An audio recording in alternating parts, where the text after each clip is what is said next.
cientistas ainda não mediram com precisão a inteligência dos elefantes, mas já descobriram que as fêmeas selvagens africanas, quanto mais velhas, mais reconhecem o rosto das pessoas amigas. É a memória que garante até hoje a sobrevivência deles há mais de 20 milhões de anos. É a perda da memória que atinge 3 de cada 10 seres humanos depois dos 85 anos. Uma perda causada principalmente pelo mal de Alzheimer. O desafio da ciência é que o Caminhos da Reportagem apresenta agora.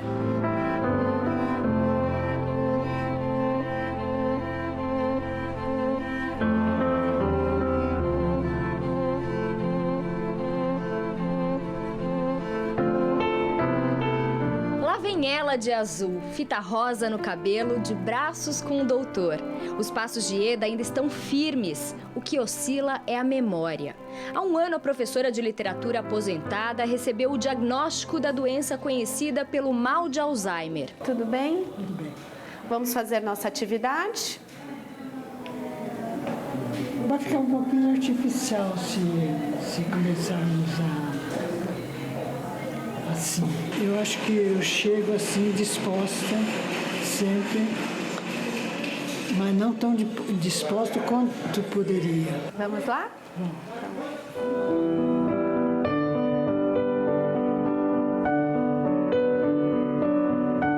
Para entender o paciente atingido por Alzheimer, o médico mostra o cérebro de 2 mulheres de 70 anos, uma com a doença e outra normal. O que está atingido pela doença tem diminuição do tamanho e os espaços vazios que sobraram são preenchidos pelo líquido que sempre existe ao redor. O cérebro sem Alzheimer tem mais tecido cerebral e menos espaço sobrando, ou seja, menos líquido e mais cérebro. Olha aqui essa região do cérebro normal. Não há quase sulco aqui, ó. Ele ocupa tudo, ó. Compare com esse lado aqui, onde há um enorme sulco aqui, tá vendo? Essa região aqui é chamada formação hipocampal. Tem bastante líquido aqui, que é essa parte escura, olha. Toda essa parte escura dos dois lados, do lado esquerdo e aqui do lado direito. Essa região que é o hipocampo, ó, aqui, ó. Ele está tão diminuído que ele ficou uma fitinha, ó. É como uma série de disjuntores em uma casa grande, apagando um por um. A imagem do filme Longe dela traduz a evolução do mal de Alzheimer. Esta é a primeira etapa da doença. A sinapse, que é a comunicação entre os neurônios, começa a falhar. As sinapses funcionam como disjuntores, eles são, de certo modo, eles têm uma certa ligação com isso. A pessoa vai perdendo memórias que estão há muito tempo armazenadas, né? E não consegue mais resgatá-las da memória de início. Pesquisadores do Instituto de Psiquiatria de Londres, na Inglaterra, num estudo de 2008, concluíram que hoje há 30 milhões de pessoas com algum tipo de demência no mundo. São mais de 4 milhões de novos casos por ano. 1 a cada 7 segundos. A doença não escolhe sexo, só idade. De cada 10 pacientes com mais de 80 anos, 3 têm Alzheimer. A doença de Alzheimer se inicia com dificuldade de memorizar informações. Então o indivíduo não se lembra do que aconteceu há poucas horas, do que aconteceu ontem, um recado que lhe deram, quem o visitou no dia anterior, onde ele esteve recentemente.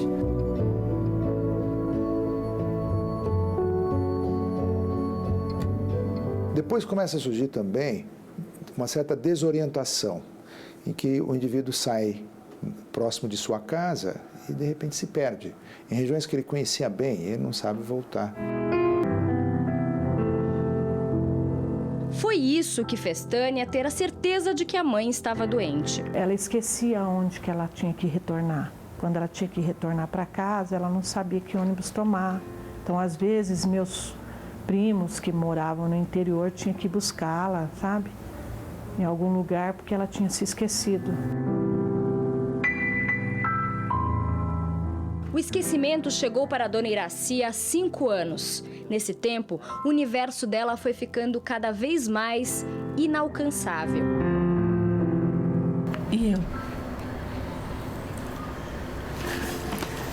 Como que eu chamo? Esse é o cantinho da dona Iraci.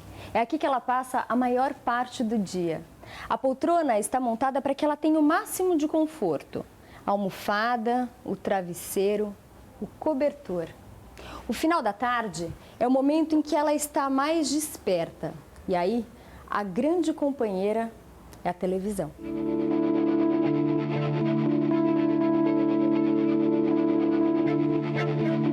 Dona Iraci está longe dessa imagem e não é só porque envelheceu. Essa Dona Iraci, ela era uma pessoa muito alegre, muito divertida, sabe? Ela gostava muito de dar risada.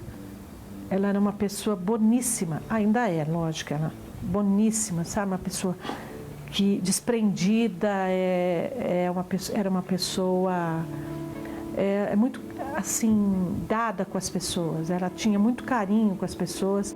Às vezes, ela reconhece a família neste passado. Uma das características do mal de Alzheimer é lembrar menos do que aconteceu há 2 horas e mais de fatos antigos. Quem que é? Tá rindo do quê? Ela não se reconhece no espelho. E agora a surpresa, para ela e para nós que estávamos perto há mais de 2 horas. Ela tenta olhar para a equipe que está atrás da câmera. A luz atrapalha. Marcelo apaga a luz e Dona Iraci sorri como uma criança. Logo ela volta a fixar os olhos na TV. Dona Iraci está na fase que os médicos chamam de avançada. É a 3ª e última fase. A gente chama de demência grave a fase em que o indivíduo é dependente mesmo, já não consegue fazer a maior parte das atividades da vida cotidiana, ele já precisa de ajuda. No começo ela andava, ela só não podia ver uma porta aberta, que a gente já tinha esse cuidado, porque ela podia sair, né? E se perder, mas ela começou a ficar mais assim, mais dependente. Quando agora, se eu saio com ela, eu preciso levar uma cadeira de roda. Ela não anda sozinha mais, ela não tem equilíbrio, né? Há bom tempo que ela não toma banho mais sozinha, a gente que dá banho. Segundo um estudo da USP, o mal de Alzheimer afeta 1 milhão de brasileiros. Mas nenhum cientista provou quem tem predisposição à doença. O perfil psicológico das pessoas, por exemplo, pessoa mais triste, mais deprimida, ou mais alegre, mais extrovertido, na verdade não existe nada nesse sentido. A demência se inicia mais precocemente nos países latino-americanos do que nos países europeus. Por que ela começa mais cedo? São 2 as hipóteses principais. A primeira, a baixa escolaridade da população. Tem muitos analfabetos no nosso estudo da América Latina. Então, tornaria esses indivíduos, a demência se manifestaria mais precocemente. A outra possibilidade também é que muitos desses indivíduos da América Latina não têm um tratamento adequado de pressão alta, de diabetes, de colesterol alto, tornando também esses indivíduos com maior chance de vir a desenvolver a doença mais precocemente. Ieda passou a vida entre livros. Nem por isso escapou da doença. Ainda tem disposição para exercer outra paixão. E esses, me conta, esses são girassóis? A senhora gosta de girassóis? Eu gosto, sim. O que o girassol transmite para a senhora? Por que pintar girassol? Muita vida. Dirige para o sol, né? Já aí vê que ele tem instinto bem acentuado, né? Mas esse quadro tá lindo. Obrigada, mas não participo da mesma opinião. Não. Ieda sempre foi perfeccionista. Essa autocrítica exagerada, segundo os médicos, agora é mais um obstáculo. Por que a senhora pintou esses quadros que a senhora estava me mostrando? Não guardo, não lembro. Não lembro. Mas qual foi o primeiro, Ieda? Também não me lembro. E o de ontem? Ontem foi segunda-feira. Não, eu fiquei nos girassóis. Eu estava querendo aperfeiçoar e ganhar o amarelo ouro, mas não deu. Mas ainda há tempo para aperfeiçoar, não? Tá, eu sou teimosa. Essa turma de branco é tão essencial quanto os médicos no tratamento de quem tem Alzheimer. Eu sou a Vanessa, sou fonoaudióloga. Sou Selma, assistente social. Maria Carolina, psicóloga. Marcele, assistente social. Eu sou a Gisele, eu sou nutricionista. Um depende do outro. O médico e o paciente dependem de todos. Se o paciente tem dificuldade para deglutir, a fono precisa ou estar modificando a consistência da dieta, ou até mesmo estar introduzindo sonda. Então aí entra o trabalho junto com a nutrição. E o nosso trabalho até com a fono é de manter sempre a via oral. Em último caso, entrar com uma sonda, que é para ele manter o prazer de se alimentar via oral. Na verdade, uma das missões de vocês é manter esse paciente autônomo por mais tempo possível, é isso? É manter qualidade de vida, né? Vai em consideração o bem-estar do paciente mesmo, já sabendo que o prognóstico seria esse mesmo, a evolução da doença. E a equipe tem esse papel de tornar que essa evolução não seja tão dolorosa, né? Proporcionar uma boa alimentação, um bom tratamento com a família, um bom tratamento emocional. A gente agrega a equipe à família, porque sem a família a gente não tem como tratar esse doente de Alzheimer. E por isso o assistente social termina fazendo todo o mapeamento da rede familiar para encontrar qual é o familiar mais resistente que possa fazer com que o paciente tenha aderência ao tratamento. Vamos dar umas 3 voltinhas só. Vai sim, vamos lá. Você consegue? Outro profissional de jaleco branco que não pode ficar fora do tratamento de quem tem Alzheimer. Sem uma atividade física, não adianta você ter um aporte nutricional bom, não adianta você ter uma psicóloga maravilhosa, o médico te trata na parte medicamentosa se você não faz uma atividade, se você não movimenta o seu corpo. Celestina já tinha problemas para andar. Com Alzheimer em estado avançado, tinha tudo para piorar. O desafio da fisioterapeuta foi tirar a paciente da inércia. O retorno é você ver assim, que ele está melhorando, outros que não podem melhorar, que pelo menos não estão piorando tanto as sequelas que vêm com a doença. A expressão é de sofrimento. Mas, segundo os médicos, Otalício não tem consciência da doença que o atinge há 10 anos. O Alzheimer já está em estado avançado. A filha que o leva ao médico está apreensiva e relata as mudanças de comportamento do pai. Ele fica mais agressivo, quando a gente contraria ele um pouco, eu sinto que ele está mais agressivo. Né? Mais agressivo. Quando é contrariado? Quando é contrariado. Ele está mais trêmulo, assim, né? Quando ele veio para a primeira consulta com a gente, ele já tinha alguns anos de história, já tinha mais de 5 anos de começo, de alterações de comportamento, de problemas de memória. E ele já estava numa fase moderada da doença quando ele começou a acompanhar com a gente.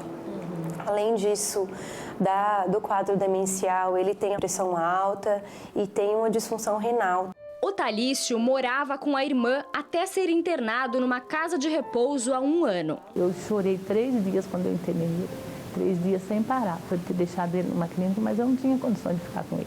Se eu tivesse posto ele lá porque eu não queria mais ele, mas é porque eu precisava mesmo, porque estava abalando a minha estrutura em casa, entendeu? A minha saúde, o meu esposo. Em muitas situações, a institucionalização é uma boa saída, porque muitas vezes a gente tem, como nesse caso, uma cuidadora que também é idosa, né, e que não tinha um suporte social, uma rede de apoio muito grande. Eu me lembro uma vez que eu assisti uma aula em que o indivíduo mostrou uma foto de um casal e perguntou para a plateia de especialistas: quem é aqui o indivíduo com doença de Alzheimer? Um deles tem a doença, qual é?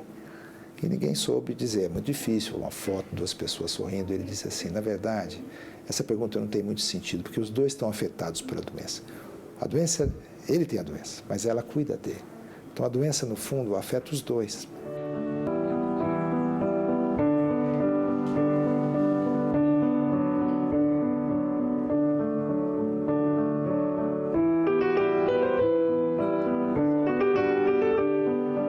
E a família, como vive com um paciente que perde a identidade e deixa de reconhecer os mais próximos? O mal de Alzheimer não afeta só o paciente.